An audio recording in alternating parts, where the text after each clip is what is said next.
आनंद तरंग पुस्तक का ये अंतिम लेख है, जिसका शीर्षक है भाव में अभाव। इसकी शुरुआत कर रहे हैं आज से हम लोग। कह रहे हैं गुरुदेव, सृष्टि का प्रारंभ कब हुआ, कैसे हुआ, क्यों हुआ? प्रश्न जटिल है। भिन्न भिन्न मतावलंबियों के उत्तर भी भिन्न भिन्न है। भिन्न में भी कहीं कहीं एकता है। एकता है मान्यता में। मान्यता कल्पना तथा विश्वास पर आधारित। विश्वास मान्यता पर, कल्पना मुक्त। मान्यता विश्वास और कल्पना की सृष्टि। सृष्टि के प्राणी आज भी कल्पना के झूले में झूल रहे हैं। कैसा उत्थान, कैसा पतन, यह तो झूले की पैंग है।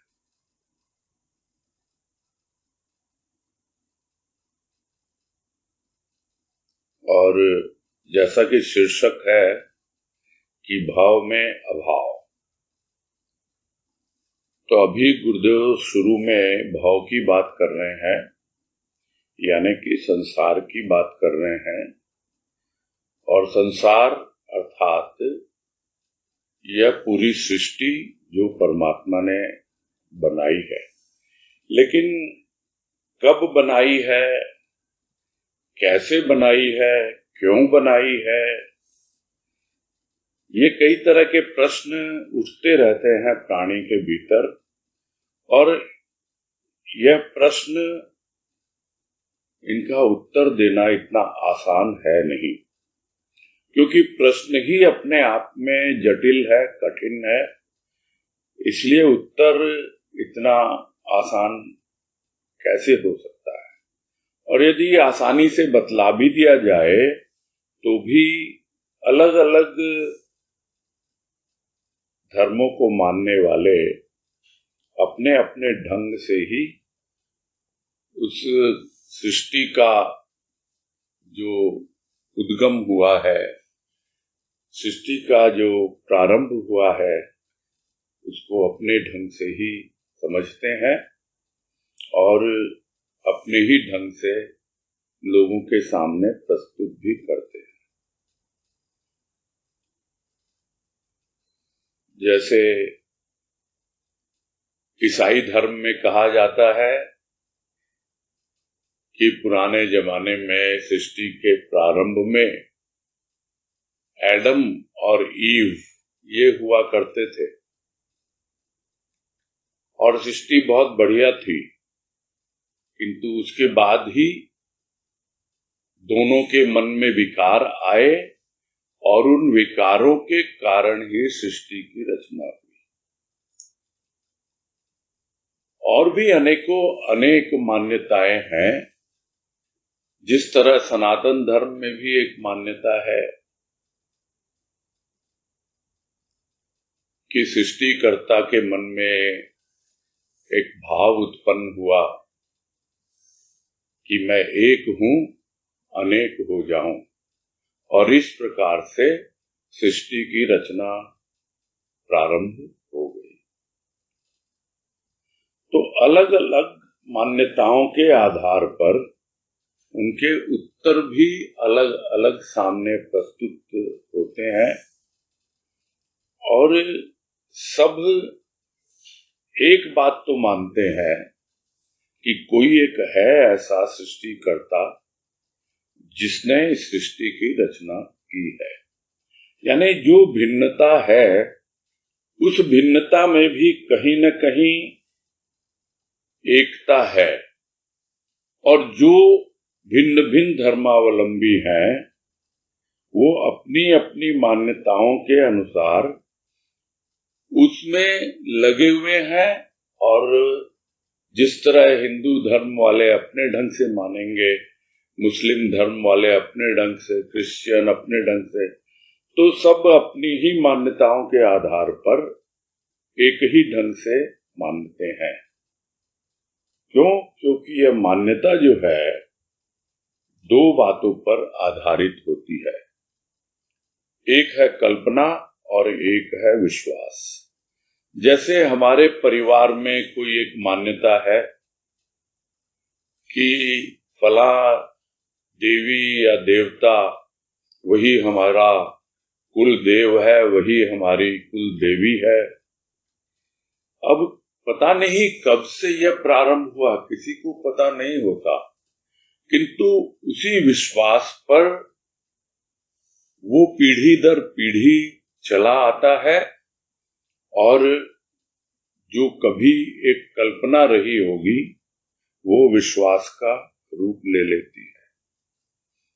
क्यों ले लेती है? क्योंकि कल्पना और विश्वास उन दोनों के बीच में एक मानसिक अवस्था होती है और उसे कहा जाता है अनुभव। कल्पना से अनुभव मिलता है और वो जो अनुभव होता है उस अनुभव के आधार पर ही विश्वास किया जाता है। और वो जो विश्वास है वो विश्वास मान्यता पर आधारित होता है, किंतु इसका मतलब यह नहीं कि हम कुछ और कल्पना करने के लिए मुक्त नहीं है। हम कुछ और भी कल्पना कर सकते हैं। भले ही हम कुल देवी या देवता को मानते हैं, भले ही हम राम और कृष्ण को मानते हैं, वही हमारी मान्यता है और उसी पर विश्वास करते हैं लोग, किंतु क्या हम कल्पना नहीं कर सकते, सोच नहीं सकते, इसके बारे में खोज नहीं कर सकते, अपनी स्वतंत्र खोज कि ये सृष्टि का रचयिता कौन है, मैं कहां से आया हूं, कौन मेरा वास्तव में परम पिता है, तो उसके बारे में हम कल्पना कर सकते हैं। तो कल्पना करना किसी बात पर आधारित नहीं होता है। जिसको जो मन में आए वो कल्पना कर सकता है, किंतु हाँ, विश्वास तो मान्यता पर ही होता है। और मान्यता है क्या? मान्यता है मन की बातें। मन जिसको स्वीकार कर ले वही मान्यता बन जाती है। यदि हमारा मन स्वीकार न करे कि ठीक है हमारे पूर्वज मानते होंगे, उनको उससे कुछ लाभ मिला होगा, उन्होंने विश्वास किया होगा, किंतु हमें तो विशेष कुछ लाभ हो नहीं रहा। यह तो ऐसा लगता है कि जो चला आ रहा है पीढ़ी दर पीढ़ी एक अंधविश्वास के रूप में चला आ रहा है।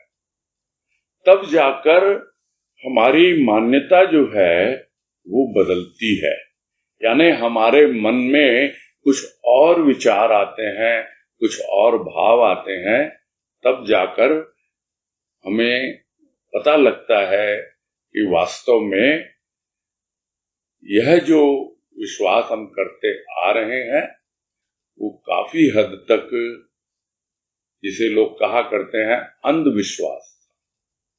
अब हम जो विश्वास करेंगे वो अंधविश्वास नहीं करेंगे, वो अब हम विश्वास करेंगे सोच समझकर, आजमाकर। जिसको गुरुदेव कहा करते थे कि तुम बाजार से एक मटका भी लाते हो तो ठोक बजाकर देख के लाते हो, वैसे ही किसी पे विश्वास करो तो ठोक बजाकर पहले देख लो, तब विश्वास करो, तब जाके आप उसको मानो। तो जब आप मान्यता आपकी आएगी तभी विश्वास आएगा, अन्यथा वो अंधविश्वास कहलाता है और वो हमें दूसरी दिशा में ले जाता है और हम कुछ न कुछ और कल्पनाएं करते रह जाते हैं। तो यहाँ गुरुदेव के कहने का तात्पर्य यही है कि विश्वास जो है मान्यता पर आधारित होता है, किंतु प्राणी मुक्त है कुछ भी कल्पना करने के लिए और उस कल्पना के आधार पर अपने कर्म करने के लिए और उन कर्मों के आधार पर जो उसे अनुभव मिलते हैं उससे सीखने के लिए, यानी कल्पना बिल्कुल उन्मुक्त होती है। तो यह जो मान्यता है और यह जो विश्वास है और यह जो कल्पना है, ये तीन चीजें मिलकर के ही सृष्टि की रचना करती है। हमारे लिए सृष्टि क्या है, हमारे लिए संसार क्या है? जैसी हमारी मान्यता है, जैसा हमारा विश्वास है और जो भी हमने कल्पना की हुई है सृष्टिकर्ता के बारे में, तो वैसी ही सृष्टि है। यह तो हम साधारणतया सुनते रहते हैं, बोलते भी रहते हैं कि जैसी दृष्टि वैसी सृष्टि।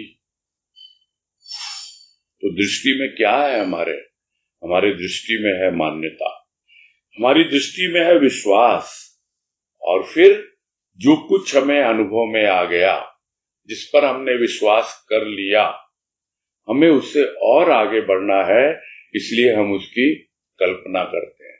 यानी हमारी दृष्टि के अंदर मान्यता, विश्वास और कल्पना, ये तीनों चलती रहती हैं, और यही हमारे लिए हमारी सृष्टि है, जिसको लोग कहते हैं तुम ही अपने सृष्टि करता हो और तुमने ही अपने जीवन को गढ़ा है।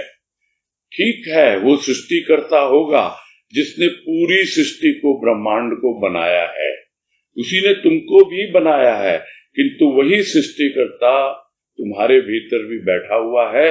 और तुम जिस दिन समझ जाओगे कि मैंने ही अपने आप को गढ़ा है, मैंने ही अपने आप को बनाया है, तब तुम्हें सृष्टि का पता लगेगा कि तुम्हारी सृष्टि क्या है।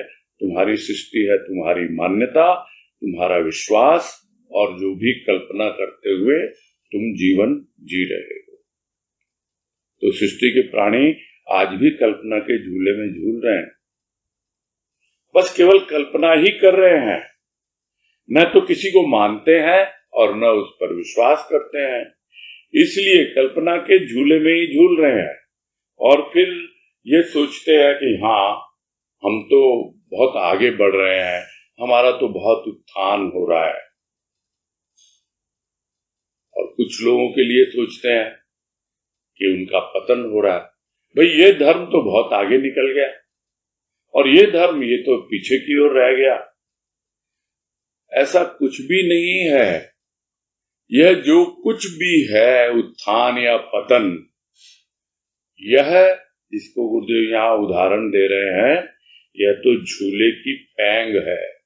जैसे झूला झूलता है कोई, तो एक बार सामने की ओर ऊपर जाता है और फिर नीचे आ जाता है, फिर पीछे की ओर ऊपर जाता है।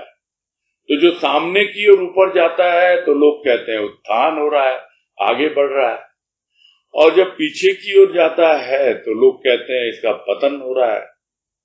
तो लोग इसी को मान बैठते हैं कि यही उत्थान है, यही पतन है। यह कुछ नहीं है उत्थान पतन, यह तो झूले की एक पैंग की तरह है। कभी उत्थान है, कभी पतन है, यही जीवन है और यही हमारी सृष्टि है। क्योंकि हम झूल रहे हैं, कल्पना के झूले में झूल रहे हैं। यदि ठहरें, जरा रुकें, पेंग जो है उसको रोकें, जब झूला थम जाएगा, ठहर जाएगा, तब हम कुछ विचार कर पाएंगे।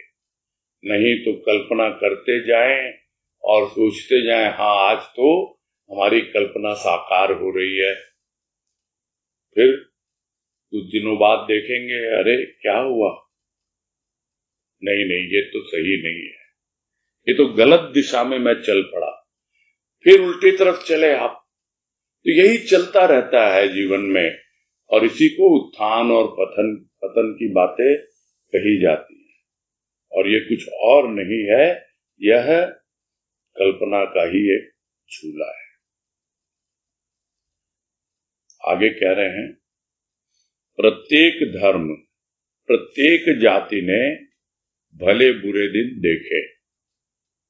अत्याचार किया, अत्याचार सहे, यही तो इनका इतिहास है। अपनी मान्यताओं को प्रधानता दी, विरोध सहा नहीं, विरोध किया। यही क्रम चला आ रहा है। विषमता विचारों में, विषमता कार्यों में, विषमता विष बनी। हृदय मीठे जहर का शिकार बना। जातियां विलीन हुई, जातियां नवीन हुई। और इस पैराग्राफ में लोग अपने आप को विभाजित कर लेते हैं किस प्रकार, धर्म और जाति के नाम पर। उसको संक्षेप में बताया है गुरुदेव ने। अन्यथा आज हम चारों ओर देख रहे हैं, संसार की या विश्व की क्या बातें करें। हम अपने ही देश में देखें, देश की क्या बातें करें। हम अपने ही शहर को देखें, अपने ही गांव को देखें। प्रत्येक प्राणी अपने आप को धर्म और जाति के नाम पर विभाजित कर रहा है, बांट रहा है। और ये आज का नहीं है, ये चला आ रहा है। न जाने कितने अच्छे दिन देखे हैं किसी जाति विशेष ने, और फिर बुरे दिन भी देखे हैं। एक समय था जब आज से 2-2.5 हजार वर्ष पहले ब्राह्मणों का बोलबाला था, और वो अपने आप को न जाने क्या समझ बैठे थे। फिर धीरे धीरे उनका पतन हुआ। कभी क्षत्रिय ऊपर रहे, कभी वैश्य ऊपर रहे, और अब देख रहे हैं हम शूद्रों का जमाना है, जिसको हम शेड्यूल कास्ट कहते हैं। तो यह उत्थान पतन, ये सब चलता ही रहता है। तो अलग अलग धर्म के नाम पर बहुत से लोगों ने अत्याचार भी किया है, और लोगों को अत्याचार सहने भी पड़े हैं। और यही इतिहास है किसका? धर्म का और जाति का। यानी यदि आप अपने आप को धर्म विशेष से या जाति विशेष से बांध के रखोगे, तो फिर आप भी भले बुरे में ही उलझे रहोगे। कभी भले दिन देखोगे, कभी बुरे दिन देखोगे। कभी किसी पे अत्याचार करोगे और कभी किसी का अत्याचार सहोगे। ये तो चलता आ रहा है। क्यों ऐसा होता है? ऐसा इसलिए होता है कि लोग अपनी ही मान्यताओं को प्रधानता देते हैं। ठीक है, किसी ने विरोध किया आपका, तो ठीक है, चुपचाप सहन कर लो ना भाई। ठीक, ये उसकी ऐसी मान्यता है, हमारी ऐसी मान्यता है, हो गया, बात खत्म हो जाती है। किंतु वो सहा नहीं विरोध। अरे ऐसा क्यों बोल रहे हैं? फिर हम विरोध करने लगते हैं, और ये साधारणतया देखा जाता है, सब जगह है। और हम ये ना सोचें कि ये सिर्फ बाहर हो रहा है, अपने घर में भी हो रहा है, परिवार में भी हो रहा है, सत्संग में भी हो रहा है। सब विचार करें, कोई यदि हमारा विरोध करता है तो एक तो स्पष्ट रूप से विरोध आता नहीं है, और यदि आता भी है तो लोग सहन करने को तैयार नहीं होते हैं। बल्कि अच्छा, उसने ऐसा कहा, फिर उसका भी विरोध करना प्रारंभ हो जाता है। तो यह सब क्या है?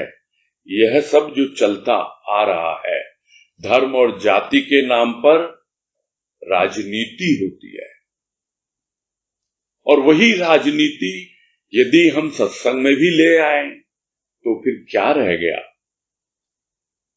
समझना होगा कि यह धर्म और जाति के नाम पर एक विरोध होता है। ये बहुत व्यापक रूप में गुरुदेव ने यहाँ व्यक्त किया है, किंतु यदि हम इसको छोटे रूप में भी समझे तो ये चीजें हमेशा चलती ही रहती हैं। तो ये क्रम तो चला ही आ रहा है। क्यों हो रहा है? क्योंकि विषमता विचारों में है। मेरे विचार दूसरे के विचार से नहीं मिलते, उसके विचार मेरे विचार से नहीं मिलते, इसलिए विरोध होता है। समझें एक दूसरे को, तब तो विरोध बंद हो। तो विषमता विचारों में भी है और उसी अनुसार कार्य में भी है। कोई कुछ करना चाहता है, कोई कुछ करना चाहता है। यदि सम पर आए तब न विषमता दूर हो। सम है क्या? सम एक ही चीज है। लोग तो कहते हैं कि दुख और सुख को समान समझो, वही समभाव है। समभाव यह है कि विषम से विषम परिस्थिति में भी आप अपना संतुलन बनाए रखें, अपने विचारों का, अपने भावों का। और जो विकार हैं उन विकारों को अपने ऊपर हावी न होने दें, तो जीवन में विषम परिस्थिति जल्दी से नहीं आती है। यह विषमता जीवन में तभी आती है जब वो विषमता हमारे विचारों में होती है, और जो विचारों में होती है फिर धीरे धीरे वो कार्यों में प्रकट होने लगती है, और जब कार्यों में प्रकट होती है तब जाकर के वो विष का रूप धारण कर लेती है। और ये एक ऐसा जहर है जो मीठा है, पता नहीं लगता। भीतर ही भीतर हम किसी से घृणा करने लगते हैं, भीतर ही भीतर हम किसी से ईर्ष्या करने लगते हैं, हमको पता ही नहीं लगता है। क्यों? क्योंकि हमारे भाव विचार उसके भाव विचार से नहीं मिलते। तो ये अब तक धर्म और जाति के नाम पर होता रहा, जबकि हम देखते हैं कि यह प्रत्येक प्राणी मात्र के भीतर यह विषमता कार्य करती है और मीठे जहर का शिकार बनता चला जाता है प्राणी। तो इससे क्या हुआ? जातियां विलीन हो गई यही लड़ाई झगड़े में। फिर नई जाति आ गई। तो ये तो जीवन का सिद्धांत है। विनाश होता है तो विकास भी होता है, निर्माण होता है तो निर्वाण भी होता है। यही तो जीवन का नियम है। तो जातियां विलीन होती जाती हैं, जातियां नवीन होती जाती हैं, धर्म विलीन होते जाते हैं, नए नए धर्म आते चले जाते हैं, किंतु सत्य आज भी ज्यों का त्यों है। समय आज भी ज्यों का त्यों है। सब कुछ तो उसके सामने घटित हो रहा है, उस समय के सामने, उस सत्य के सामने, उस सृष्टिकर्ता के सामने सब कुछ घटित हो रहा है। किंतु फिर भी न प्राणी समझ पाता है, और सृष्टिकर्ता को तो इन सब चीजों से क्या लेना देना है। उसका काम सृष्टि का संचालन करना है। लोग आपस में ही लड़ते हैं, झगड़ते हैं, एक दूसरे का विरोध करते हैं, मार काट करते हैं। जो कल भी बताया गुरुदेव ने, न जाने कितनों का हनन हुआ है, कितनों का नाश हुआ है, होता रहता है ये सब। तो इसमें क्या रखा है? हमें तो समझना है कि ये संसार की क्या हालत है आज, इस भाव की क्या अवस्था है। यही गुरुदेव समझा रहे हैं। जो कुछ भी इन 2 पैराग्राफ में बतलाया है अभी तक, संसार की क्या स्थिति बनी है और किस तरह यह संसार आगे चल रहा है। अब कह रहे हैं कि सृष्टि रचना तथा विकास का इतिहास सबका अपना अपना था। सभ्यता का मापदंड भी भिन्न, प्रकृति की गति देखकर भी मनुष्य कुछ समझ न सका। पूर्व पश्चिम दिशाओं में रहने वाले मनुष्य एक दूसरे को संदेह की दृष्टि से देखने लगे। उत्तर दक्षिण वालों की अवस्था भी वैसी ही थी। गोल पृथ्वी के निवासी माल के लिए गोलमाल करने लगे। यह गोलमाल आज भी ज्यों का त्यों है। यह गोलमाल क्यों है? सभी तो अभाव ग्रसित हैं। भाव में अभाव कैसा? असंतुष्ट प्रकृति अभाव की जननी। स्थूल प्रकृति ने इन्हें अनेक पदार्थ दिए। पदार्थ पाकर भी इन्हें संतोष कब हुआ? पाश्विक शक्ति बढ़ने लगी। दुर्बलों को दलित करने के अनेक साधन जुटाने लगे। युद्ध हुए, लक्ष मनुष्यों का विनाश हुआ। इसी को इन्होंने अपना विकास समझा।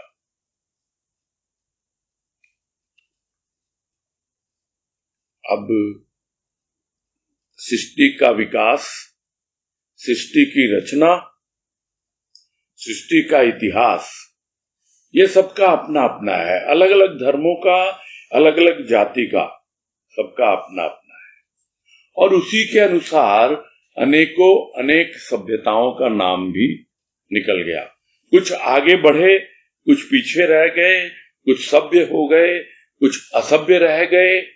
और इस तरह देखते हैं हम सब जगह है, सिर्फ भारत में ही नहीं, पूरे विश्व में इसी तरह सभ्यता का अलग अलग रूप देखा जाता है।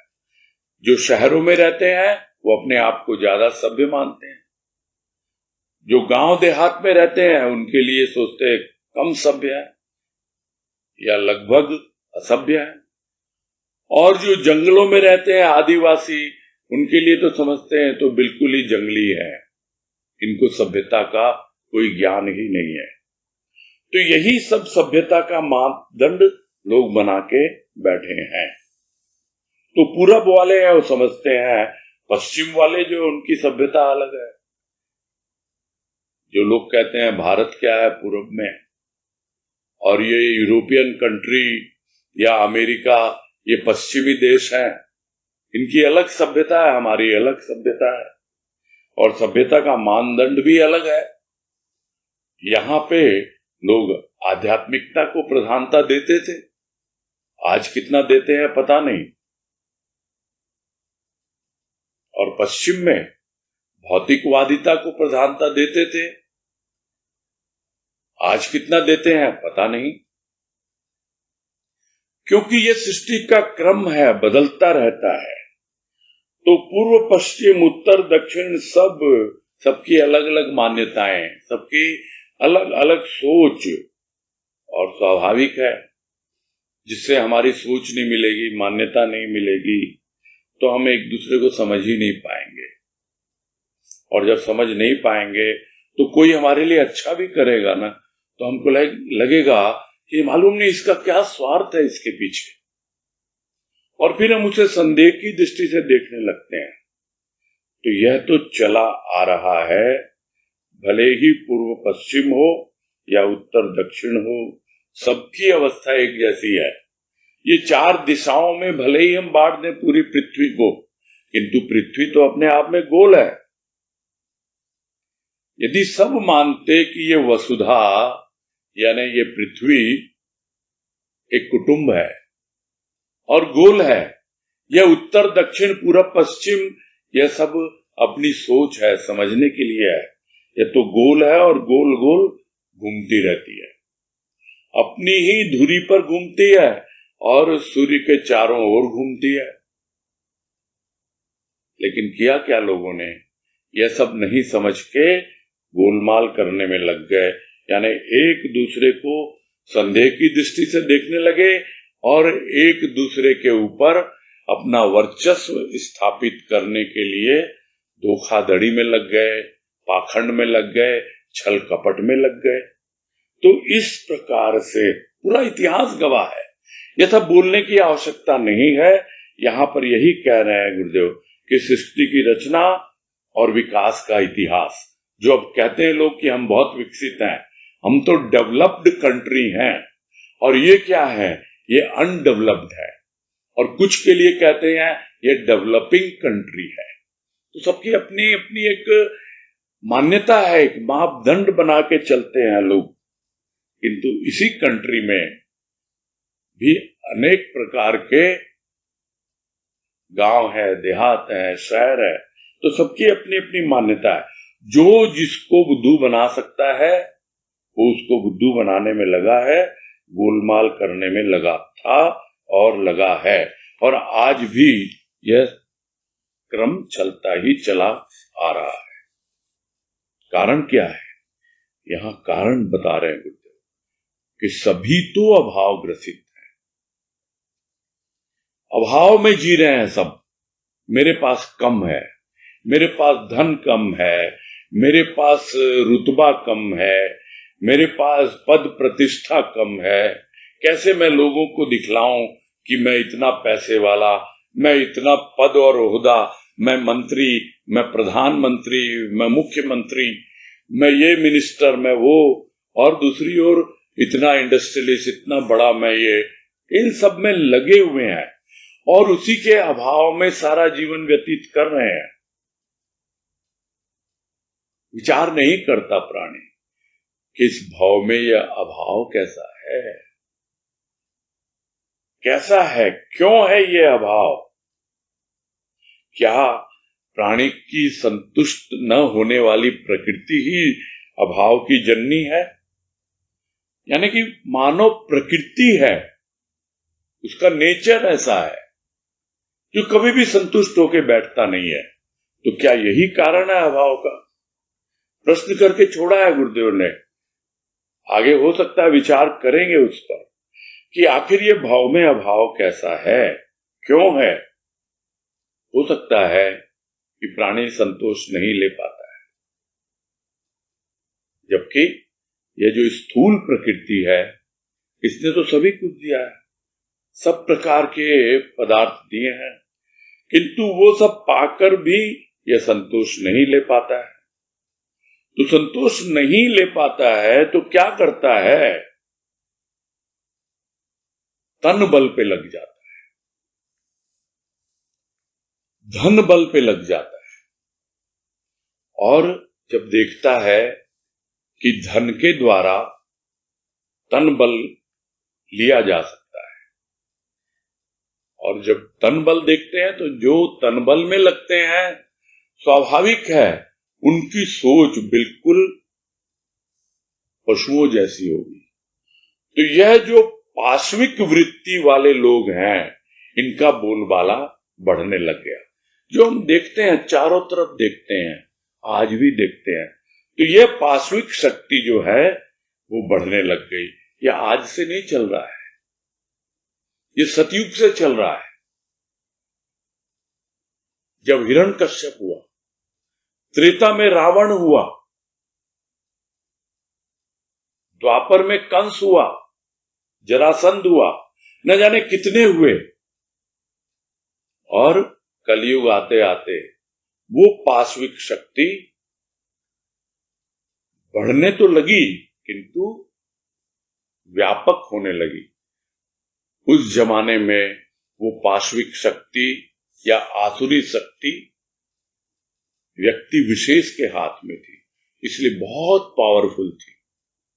अभी उतनी पावरफुल नहीं है क्योंकि यह डिस्ट्रीब्यूटेड है, बढ़ने लगी है। बढ़ने लगी मतलब क्वांटिफाई होने लगी, क्वालिटी उतनी ज्यादा नहीं है। जो शक्ति रावण के पास थी आज किसी इंडिविजुअल के पास नहीं है। भले ही 4 देश मिल जाएं तो भी वैसी शक्ति नहीं आती है। बढ़ी है, किंतु व्यापकता बढ़ी है।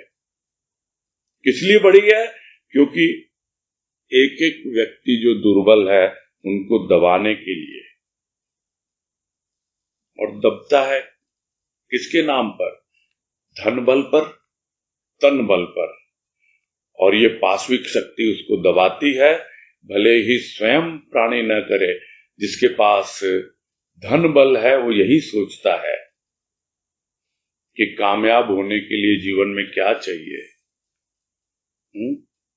एक जगह पढ़ा था कहीं, किसी ने पूछा what is required to be successful in life, तो किसी ने जवाब दिया all what is required is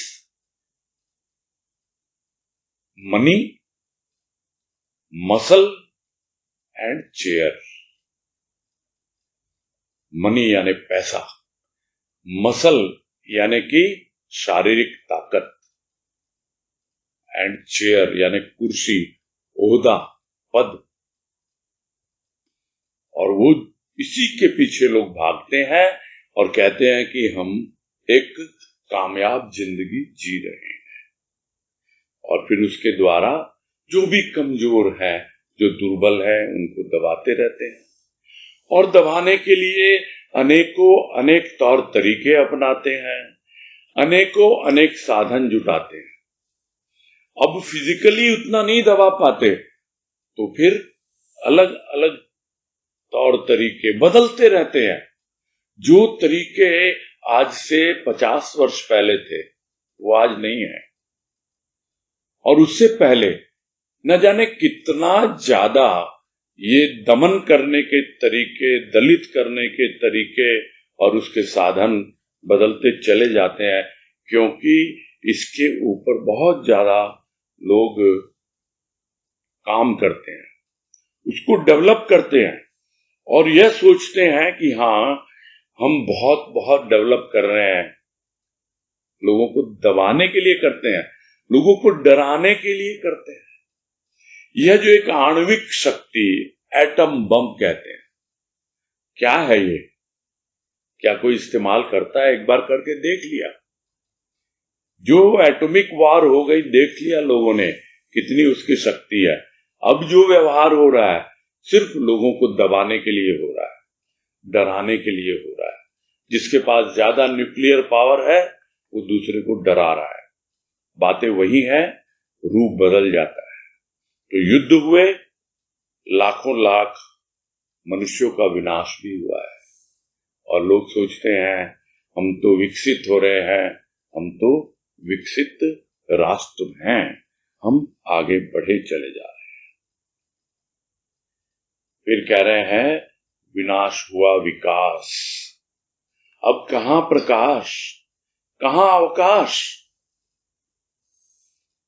अभाव किसी को अवकाश ग्रहण नहीं करने देता। अभाव की प्रज्वलित अग्नि सुख शांति को जलाकर राख करने में लगी है। प्राप्त में यदि सुख अनुभव न किया तो अभाव की अग्नि जलती ही रहेगी।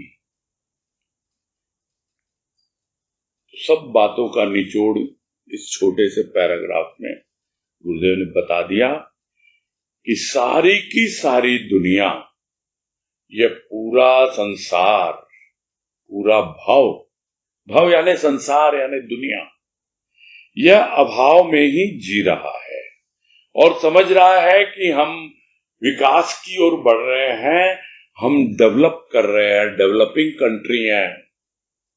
किंतु वास्तव में ये विनाश कर रहे हैं।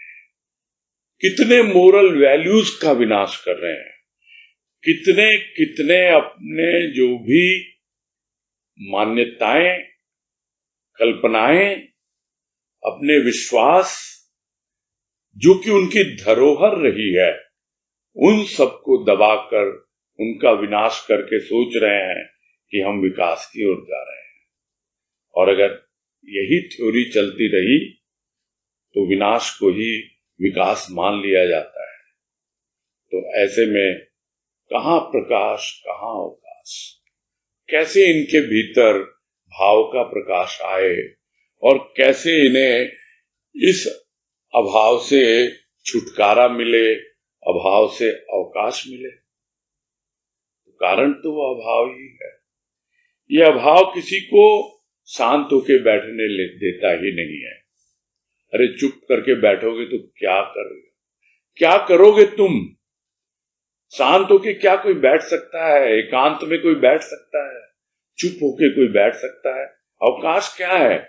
अवकाश ये नहीं है कि छुट्टी ले ली, ठीक है अभी अवस्था अलग चल रही है, किंतु जब नॉर्मल टाइम भी था उस वक्त भी कहते हैं कि रविवार को अवकाश का दिन है।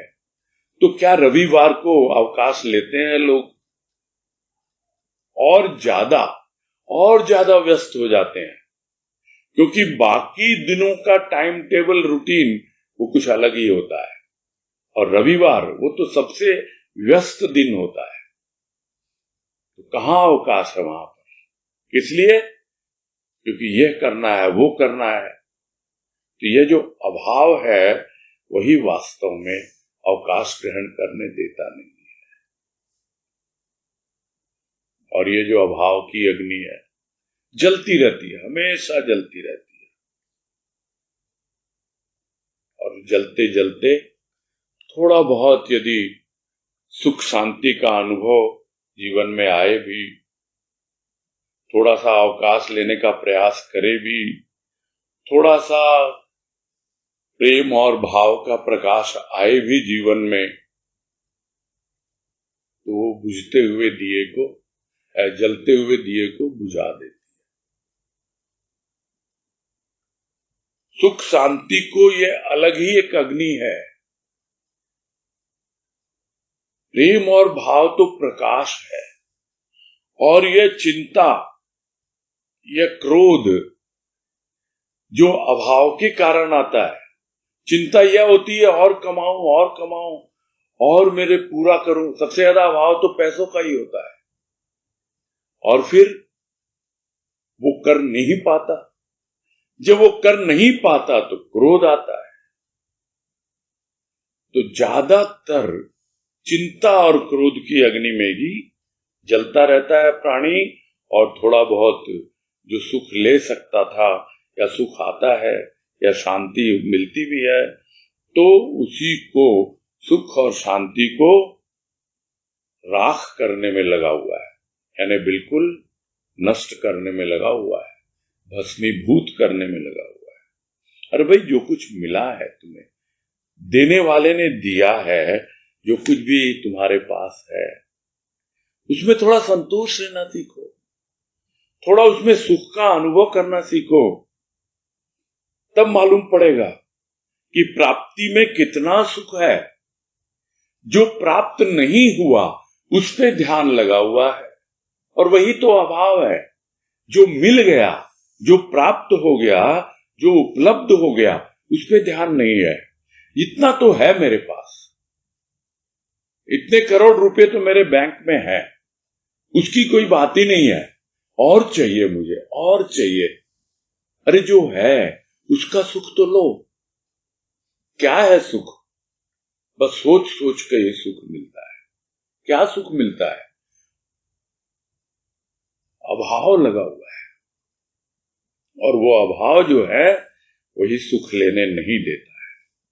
तो प्राप्त में यदि सुख का अनुभव नहीं किया तो स्वाभाविक है अभाव आएगा ही। और चाहिए मुझे तो जो है उसमें संतोष हो, उसमें शांति ले, तब जाकर के प्राणी का जीवन इस संसार में समझ में आए क्यों मैं आया हूं और क्या मुझे करना है। बस आज यही पूरा कर।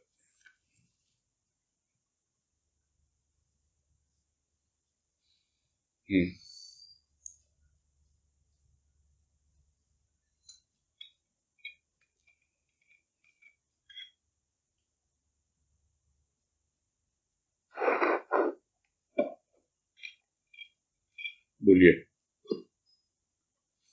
हाँ, अनीता तुलसियान।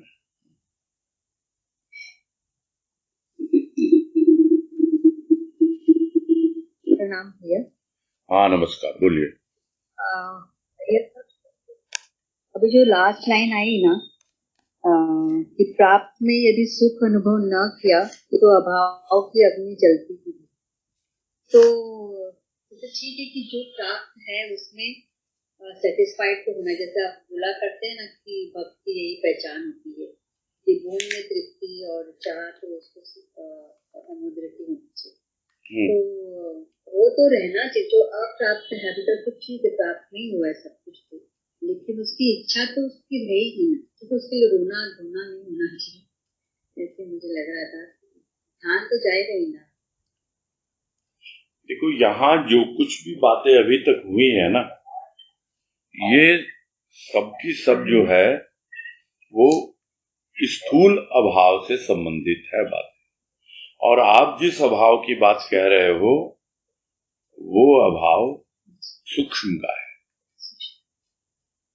समझ में आ रही है ना बात? ये अंतर है। आपका कहना ये है कि जो कुछ मिला है कि भक्त की क्या पहचान है, कि भक्त की पहचान है कि एक बूंद से ही तृप्त हो जाए किंतु समुद्र की प्यास बनी रहे। बिल्कुल ठीक है। वो क्या है? वो सूक्ष्म का अभाव है। यहां जो बातें अभी तक गुरुदेव ने कही है ना, वो स्थूल के बारे में हुई है। स्थूल प्रकृति वो बहुत कुछ दे रही है उसको, इतने पदार्थ दे रही है, किंतु उन पदार्थों को पाकर भी संतुष्ट नहीं हो रहा है। क्यों? क्योंकि उसकी सूक्ष्म प्रकृति में ही संतोष नहीं है। तो संतोष लेना सीखना पड़ेगा। सबसे पहले तो बाहर से ही शुरू होती है भाई यात्रा, संतोष लेने की यात्रा। तब जाकर धीरे धीरे भीतर में मालूम पड़ता है कि क्या मेरी योग्यता है, क्या मेरी पात्रता है। एक बूंद से तृप्त होता है क्योंकि अभी एक बूंद जो है उतनी ही उसकी पात्रता है। किंतु जैसे जैसे पात्र बड़ा होता जाता है, विकसित होता जाता है, तो वैसे वैसे अपने आप ही देने वाला देता है, उसको भूलना नहीं पड़ता है, अभाव नहीं लेना पड़ता है। जो देता है उसी में हमें संतोष लेना आ जाता है।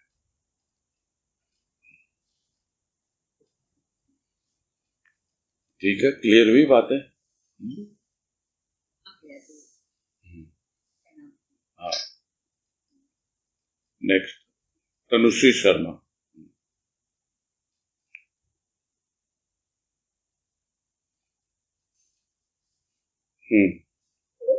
हाँ बोलो। प्रणाम भैया। हाँ बोलो। ये बात आई थी स्टार्टिंग में कि जैसे हम कल्पना करते हैं, कल्पना के आधार पे हमको अनुभव प्राप्त होता है और अनुभव के आधार पे विश्वास होता है। हाँ जी। तो इसमें मान्यता का स्थान कहाँ है? मतलब मान्यता मन की होती है, तो इन तीनों के बीच में मान्यता का स्थान क्या है, ये थोड़ा क्लियर नहीं होता है। आप किसी को मानोगे तभी तो कल्पना करोगे ना उसके बारे में। आप सपोज मानते हो राम जी को, तो आप उसकी तस्वीर देखते हो राम की, कैसी है तस्वीर? हाथ में धनुष बाण है, कल्पना करने लगते हो। और वो कल्पना करते करते कभी आपको दिखलाई पड़ जाते हैं वो, कभी स्वप्न में और कभी जागृत में, अनुभव में आ जाते हैं। तो इस तरह बिना मान्यता के कल्पना नहीं होती है। यानी मन मानेगा तभी तो वो कल्पना आएगी, और नहीं तो आप कल्पना के झूले में झूलते रहोगे। कभी इसकी कल्पना करोगे और कभी उसकी कल्पना करोगे, कभी सोचोगे कि हाँ मैं तो बहुत आगे बढ़ गया, लेकिन आपने एक को माना ही नहीं ना, एक को पकड़ा ही नहीं। आपकी मान्यता तो अनेकों के प्रति है, तो फिर कैसे आपको किस पे विश्वास होगा? तो ये जो तीनों चीजें हैं, ये यही सृष्टि है हमारी, यानी मान्यता, विश्वास और कल्पना। यानी मान्यता और विश्वास के आधार पर फिर हम अनुभव करते हैं। कल्पना अनुभव में बदलती है, तो क्या कल्पना बंद हो जाती है? फिर एक नई कल्पना आती है विचारों में, और ये एक प्रोसेस है, ये चलता चला जाता है। जो गुरुदेव ने समझाया था, हम लोग जब कर रहे थे ना वो आनंद ध्वनि में, चिंतन मनन ध्वनि, कहां से शुरू होती हैं चीजें? श्रवण से शुरू होती है। जब हम सुनते हैं, क्या सुनते हैं हम? वो ध्वनि कैसी है? वो तो तुमुल ध्वनि है, स्थूल की ध्वनि है, कानों में जाती है और फिर भीतर जाती है। भीतर जाकर के यदि हमें कुछ अनुभव देती है, तब वो सूक्ष्म रूप लेगी। और अनुभव कब देगी? जब उसके प्रति हमारी कल्पना होगी। यदि कल्पना ही नहीं है हमारी उसके बारे में, तो वो हमें अनुभव क्या देगी? तब वो सूक्ष्म रूप लेता है, और सूक्ष्म रूप लेता है, थोड़ा सा लगता है कि हाँ, अब मुझे इस पर मनन करना चाहिए, तो मन मनन करता है। जब मन मनन करता है, तब वो मान्यता उसकी सूक्ष्म में बनने लगती है। तब वो ध्वनि या जो भी बाहर से आई हुई चीज, यानी स्थूल से सूक्ष्म की यात्रा शुरू होती है। और ये जो तीनों चीजें हैं, मान्यता, विश्वास और कल्पना, ये तीनों की तीनों जो है वो सूक्ष्म की ही बातें हैं। और जिस सृष्टि की बात यहाँ गुरुदेव कर रहे हैं, वो भी सूक्ष्म की ही सृष्टि है। तो हमारी क्या सृष्टि है, क्या हमारी दुनिया है? हमारी दुनिया हमारी सूक्ष्म की दुनिया है। यह स्थूल दुनिया, जो पहले भी हम लोग बहुत बार चर्चा कर चुके हैं, कि जो कुछ दिखलाई देता है स्थूल रूप में, वो सिर्फ और सिर्फ 10% है। 90% तो दिखलाई ही नहीं देता है, यानी स्थूल में दृष्टिगोचर नहीं होता है। जिसका उदाहरण लिया गया था कि this is tip of the iceberg, 10% is tip of the iceberg, यानी कि हिमखंड का बाहर निकला हुआ हिस्सा है, और 90% जो है वो तो पानी के भीतर ही डूबा रहता है, जो दिखलाई नहीं देता है। तो ये सारी चीजें, मान्यता, विश्वास, कल्पना, ये सूक्ष्म में है। सूक्ष्म दिखलाई नहीं देता है। कल्पना करेंगे तो हमारी मान्यता बनेगी, अब मनन करेंगे तो अनुभव मिलेंगे, अनुभव मिलेंगे तो हमें विश्वास होगा, और विश्वास होगा तो हमारी सूक्ष्म की यात्रा आगे बढ़ेगी। सूक्ष्म से सूक्ष्मतर, सूक्ष्मतर से सूक्ष्मतम, यह रूप बनता चला जाए। ये कितनी बढ़िया थ्योरी गुरुदेव ने दी है, इतना सुंदर आध्यात्मिक सिद्धांत गुरुदेव ने हमें बतला दिया उस लेख के अंदर।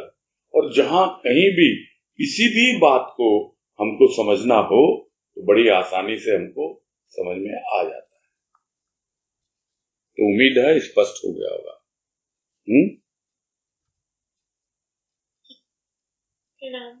हाँ, हरिओम।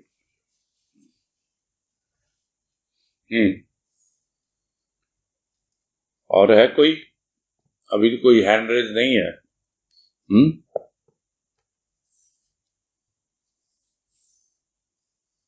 आया? हाँ, पूनम अग्रवाल, बोलिए।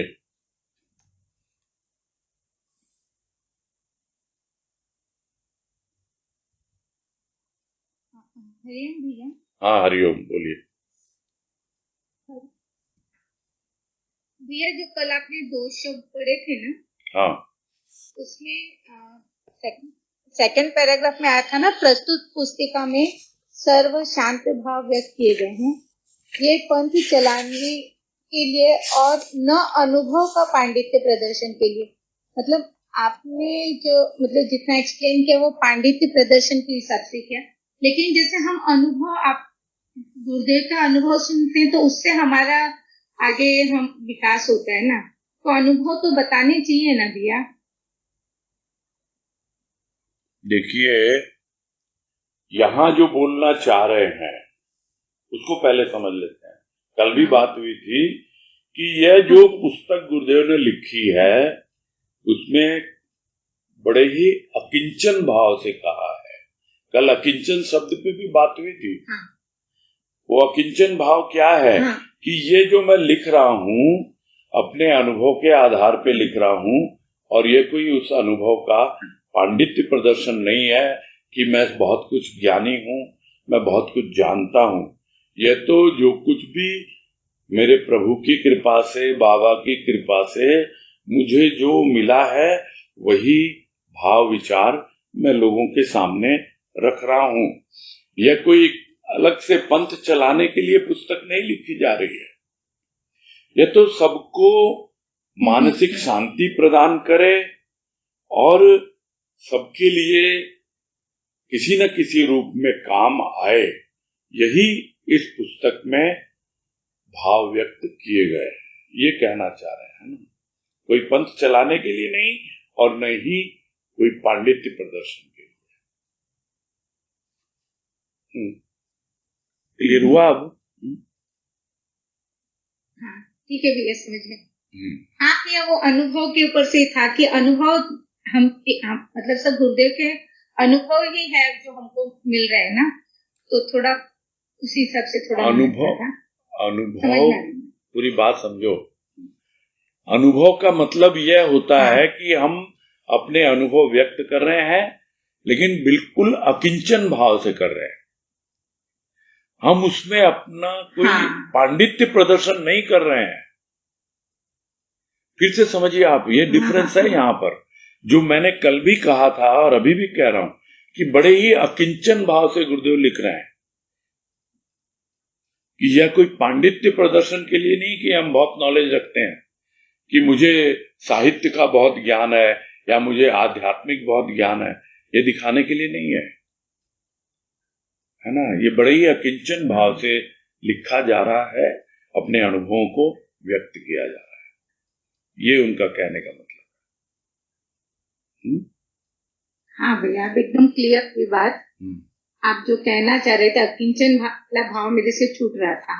मैंने इसीलिए कहा ना कि कल एक बहन ने प्रश्न भी किया था, हैदराबाद वाली उमा बलदवा ने, कि अकिंचन भाव को थोड़ा एक्सप्लेन कीजिए। हाँ, तब वो बातें आई भी थी। खैर कोई बात नहीं, क्लियर हो गया ना। हाँ भैया, हो गया, अच्छे से हो गया।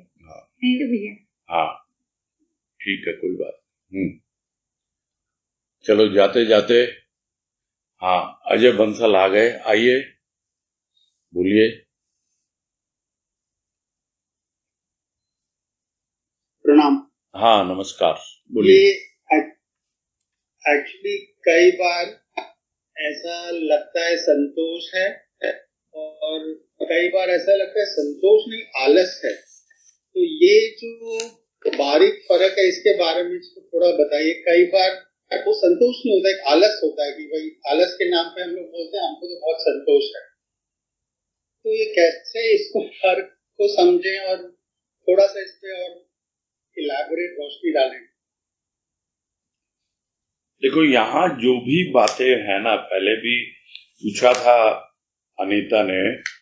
अनीता तुलसियान ने, तब भी मैंने कहा कि ये जो बातें हैं ये भौतिक जीवन के बारे में हो रही है।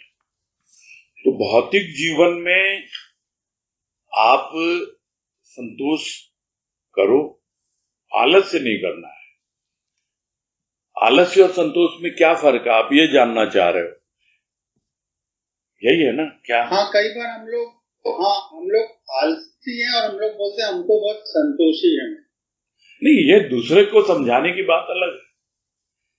ये अपने आप को जस्टिफाई करते हैं दूसरों के सामने कि हम होते तो आलस्य, बस हमने कुछ काम किया नहीं, और फिर हम बोलेंगे नहीं कोई फर्क नहीं पड़ता, जितना दिया है देने वाले ने बहुत बढ़िया है। लेकिन अपने आप को ही तो धोखा देना है। वो हमको पता होता है कि वो संतोष की वजह से नहीं किया गया या आलस्य की वजह से नहीं किया गया, भौतिक कार्यों में है। आध्यात्मिक कार्यों में भी जितना प्राप्त हुआ है उसमें हमको धीरे धीरे अपनी पात्रता विकसित होती जाएगी, तो हमको समझ में आने लगेगा कि हाँ, अब मुझे संतोष है या नहीं है, कितना करना है हमको।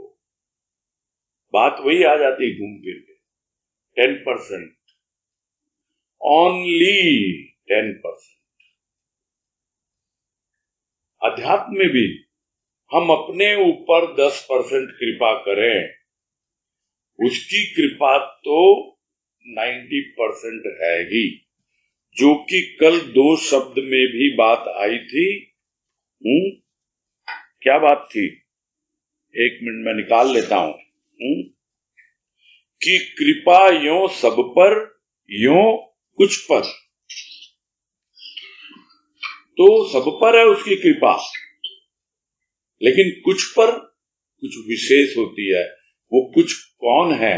जो अपने ऊपर कृपा करते हैं। जो अपने ऊपर कृपा करते हैं यानी पुरुषार्थ करते हैं, उनके हाथ में 10% ही है, बस उतना दे दो आप, तो 100% हो जाता है सब कुछ। अपना 100% दोगे तो उसका 100% आपको अपने आप अनुभव में आएगा। फिर वो कृपा आपको समझ में आने लगेगी कि मेरे को जितनी आवश्यकता है वो मेरा प्रभु मुझे दे रहा है। मेरी जितनी पात्रता है उतना मेरे को प्रभु दे रहा है, और धीरे धीरे मेरी पात्रता, मेरी योग्यता वो विकसित हो रही है, यह भी समझ में आने लगता है।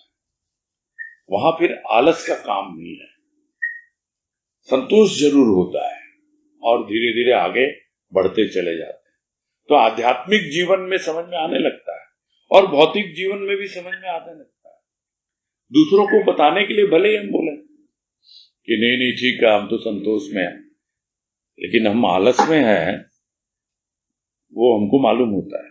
तो बिना पुरुषार्थ के तो न भौतिक जीवन में और न आध्यात्मिक जीवन में कहीं भी आगे बढ़ नहीं पाता प्राणी। ये बिल्कुल फैक्ट है एकदम। ठीक है, ठीक है भैया। हाँ, हरिओम। चलो फिर पूरा किया जाए। ठीक है।